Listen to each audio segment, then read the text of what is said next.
दोस्तों, अमेरिका और Israel Iran के खिलाफ हमला कर रहे हैं और इस हमले में अब तक बहुत नुकसान भी हुआ है। यह हकीकत है।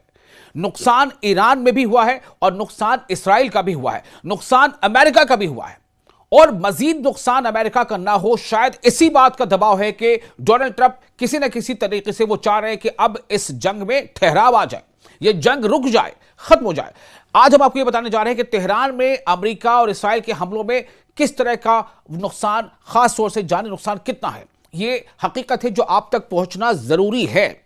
आपको ये बता दें कि जो आदाद शुमार आ रहे हैं उसके मुताबिक 600 अफराद हलाक हो चुके हैं। जी हां, 600 अफराद, ये 600 अफराद हलाक हो चुके हैं, यानी वो अब इस दुनिया में नहीं है। ये है जंग के नतीजे की खबर।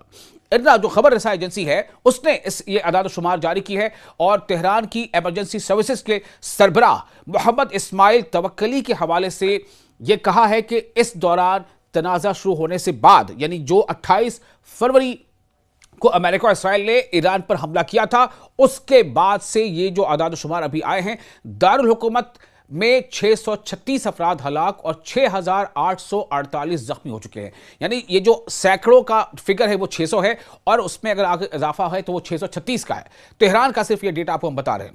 अब आप सोचें कि सिर्फ तेहरान में, हालांकि कुछ और शहरों पर भी, ईरान के कई और शहरों पर भी अमेरिका और इस्राइल ने हमले किए हैं, उसमें नुकसान हुए हैं और नुकसान उधर भी हुआ है। नुकसान कम नहीं है, इस्राइल का भी नुकसान हुआ है और इस्राइल का नुकसान इस्राइल के लोगों को इसलिए बहुत ज्यादा बड़ा लगता है क्योंकि उनके लोगों को इस बात का अंदाजा था कि हमें तो कोई अटैक कर ही नहीं सकता, हमारे ऊपर तो इस्राइल के शहरों पर तो मिसाइल गिर ही नहीं सकते क्योंकि हमारे पास तो आयरन डोम है।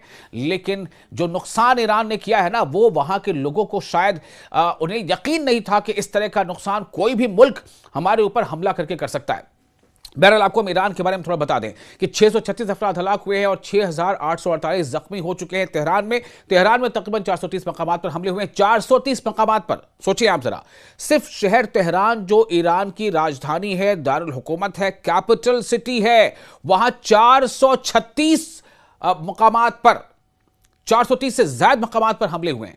इसराइल और अमेरिका के साथ तनाज़ा शुरू होने के बाद से ईरान के दारुल हुकूमत तेहरान में अब तक 600 से ज्यादा अफराद की हलाकत हो चुकी है। 600 और 700 के बीच ये आंकड़ा है, चूंकि जाहिर सी बात है जब हम आपसे बात कर रहे हैं इस दौरान भी हो सकता है कि कुछ ऐसे हलाकतें वहां हो गई होंगी। तो जो खबर रसा एजेंसी है उसने पीर को तेहरान के इमरजेंसी सर्विसेज के सरबराह मोहम्मद इस्माइल तवक्कली के हवाले से जानकारी दी है और यह काफी चौंकाने वाला आंकड़ा भी है। अक़वाम मुत्तहिदा किसे कहते हैं? यूनाइटेड नेशंस को, यानी संयुक्त राष्ट्र संघ। तो अक़वाम मुत्तहिदा में ईरान के मुस्तकिल नुमाइंदे अमीर सईद ईरानी ने 12 मार्च को कहा था, उस दरमियान ही कहा था कि ईरान के खिलाफ अमेरिका इसराइल की फौजी मुहिम के नतीजे में ईरान में 1,348 शहरी हलाक हुए हैं, 17,000 से ज्यादा जख्मी हुए हैं। ये पूरे ईरान का डेटा है। अब में बताना जरूरी है कि तेहरान पर ज्यादा हमले हो रहे हैं, इसलिए सिर्फ तेहरान का हमने आपको पहले आंकड़ा दिया कि तेहरान में 600 से ज्यादा हलाकत हो चुकी है, लेकिन पूरे ईरान में हलाकतों की तादाद क्या बताई गई थी 12 मार्च को? 1,348, जबकि 17,000 से ज्यादा जख्मी हुए हैं। ईरान के मुतअद्दिद शहरों में, मुतअद्दिद यानी कई शहरों में, कई जिनकी तादाद एक से ज्यादा है, कई शहरों में 28 फरवरी को शुरू होने वाली इस मुहिम के नतीजे में बड़े पैमाने पर जानो माल का नुकसान हुआ है। यह हकीकत है। हम आपको सिर्फ किसी एक तरफ की जानकारी नहीं दे सकते, यह हमारी जिम्मेदारी है कि आपको हम बाखबर रखें, हर पहलू से आपको हम बाखबर रखें। ईरान ने इसके जवाब में इस्राइली सरजमीन और मगरबी एशिया में अमरीकी फौजी अड्डों पर हमले किए। अमरीका और इस्राइल ने इब्तदाई तौर पर दावा किया था कि ईरान के जौहरी प्रोग्राम से लाहक खतरे का मुकाबला करने के लिए इनके कब्ल अज़ वक्त, यानी प्री एम्प्टिव अटैक्स जरूरी थे, लेकिन जल्द ही उन्होंने वाजे किया कि वो ईरान में हुकूमत की तब्दीली चाहते हैं। गौर करें आप, नैरेटिव कैसे बदल रहा है, अगराज और मकासद कैसे बदल बदल कर सामने आ रहे हैं। फौजी ऑपरेशन के पहले ही दिन ईरान के सुप्रीम लीडर आयतुल्लाह अली खामनई की मौत हो गई। ईरान के लोग कहते हैं वो शहीद हो गए हैं।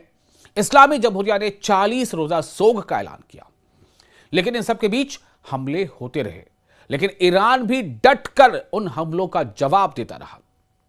ईरान ने इसराइल पर ऐसे ऐसे हमले किए और ईरान ने इसराइल के शहर, चाहे हाइफा हो या तेल अवीव हो या बैत शमस हो, उनके आसमानों पर इस तरह से मिसाइल दागे हैं कि रात में सिर्फ सायरन ही बजता नजर आया, सायरन ही बजता सुनाई दिया।